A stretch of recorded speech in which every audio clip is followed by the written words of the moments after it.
ये बड़े उम्र के लोग हैं और चाट खा रहे हैं ठेले पर, ये धर्म की क्या रक्षा करेंगे? इनसे समाज क्या सीखेगा? इनका क्या अनुसरण करेगा? और मन में ये सब बातें आने लगी, चलने लगे। माता से बात करना बंद कर दिया।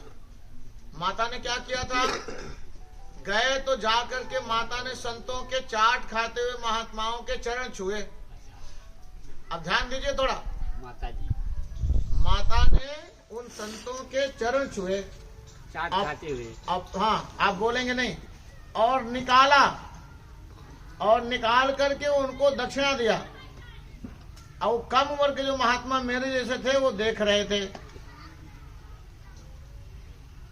कि क्या कर रही है माता।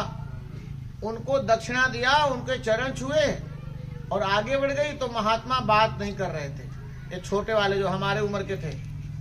माता ने पूछा, अरे ब्रह्मचारी जी, अभी आप बोल रहे थे और अभी आप बात करना बंद कर दिए। कुछ नहीं बोले।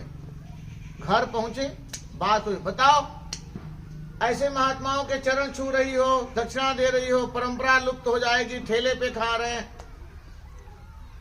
माता ने उनकी सब बातें, जो मेरे जैसे महात्मा थे, उनको सुन लिया और बाद में निवेदन किया, ब्रह्मचारी जी अब बोलूं? तो कहा हाँ बोलो। तब कहा माता ने, ब्रह्मचारी जी वो महात्मा वेश में थे, तो पहला तो मैंने उनके वेश का आदर किया, फिर उस परिवेश में थे, इसलिए मैंने उनका आदर किया। और बाद में हमने पूछा, बाबा आप कहाँ से आए हो? कहा मैया यहाँ कोई मेरा परिचय नहीं है, हम लोग दूर से देशाटन में तीर्थ यात्रा में आए हैं, इसलिए धर्म पेट को जिलाना ही पड़ता है, तो जिसकी जैसी व्यवस्था होगी उतने में अपना काम चला लेगा। तो इसलिए हम लोग थोड़ा सा एक अल्पाहार, बाल भोग, नाश्ता जलपान कर रहे हैं। तो और क्या करते, कहीं कुछ है नहीं, तो हमने कहा चलो थोड़ा कुछ खा लिया जाए।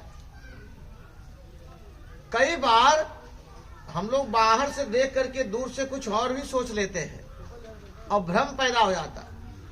तो माता ने कहा, महाराज ब्रह्मचारी जी, अगर ये वेश बना रहेगा, परिवेश बना रहेगा, तो इन्हीं को देख करके आने वाले समाज साधु संतों के रूप में जन्म लेने लगेंगे, उत्पन्न होने लगेंगे। सनातन धर्म कभी साधु संतों के, महात्माओं के, भक्तों से खाली नहीं होगा। हाँ, चलता रहेगा, चलता रहेगा।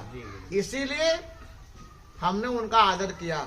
उस ब्रह्मचारी जो हमारे से कम उम्र के लोग थे, महात्मा, उनको ज्ञान हुआ और तब से वो अपने अनुभव में लिखते हैं कि तब से मैंने कोई भी साधु संत वेश में हो, मैंने कभी उसका अनादर नहीं किया, उसका आदर करते रहे, उसका प्रेम करते रहे।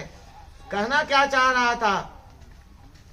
सामान्य से सामान्य संतों को भी प्रतिष्ठा करना, प्रेम देना और उनके प्रति आदर की भावना रखना, ये हमारे भारतीय संस्कृति का कर्तव्य बनता है, धर्म बनता है। क्यों कि आज ये रहेंगे तो आने वाला समय इन्हीं को देख करके एक से एक साधु संत इस भारत भूमि में जन्म लेते रहेंगे और हमारे धर्म की रक्षा करते रहेंगे। भगवान की कथा का श्रवण पान हमको उस ज्ञान गंगा में डुबकी लगाते रहेंगे और जीवन का कृतार्थ कराते रहेंगे। और इससे बड़ा और अच्छा काम क्या हो सकता है? नारायण ओम।